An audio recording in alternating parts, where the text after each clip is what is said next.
So summit day depends on many factors because we offer ourselves two opportunities to summit.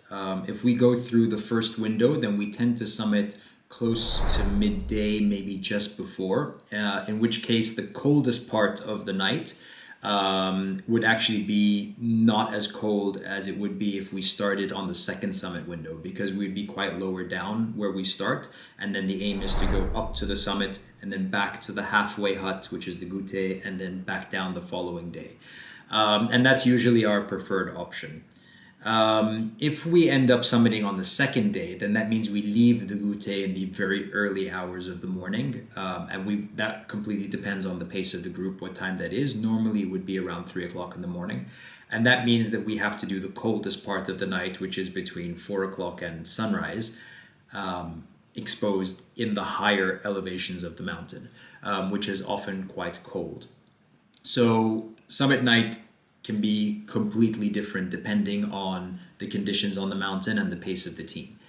Having said that, I've had both my coldest day in alpinism and my warmest day in alpinism on the Mont Blanc on the summit. I have a picture on the summit with me in a little more than a t-shirt, and a picture on the summit with like completely covered and kind of, looking like Kenny from South Park. So it really depends.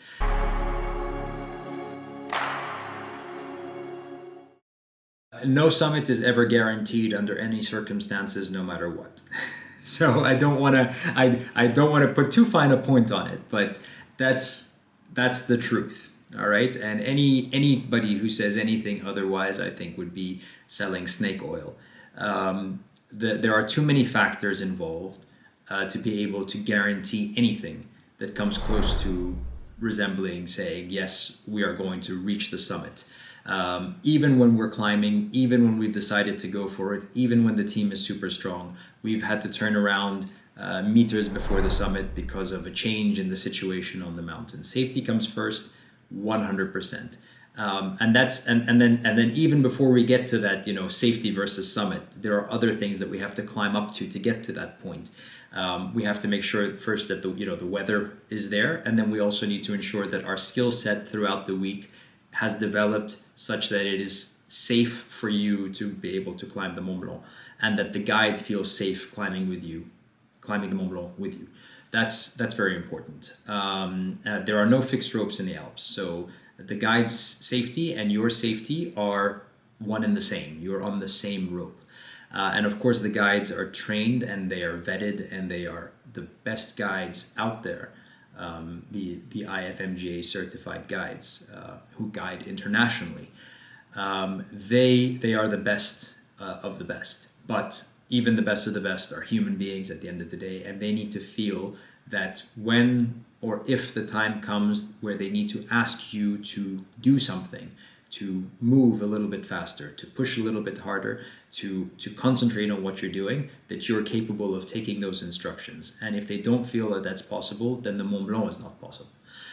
Maybe not, and that's not necessarily a bad thing. It might not be possible right now. It might be possible in the future. So turning around is also not such a terrible thing. On the contrary, a lot of the best alpinists who have graduated from our programs have had turned around, especially in their earlier days. So there's a big learning experience that comes with that.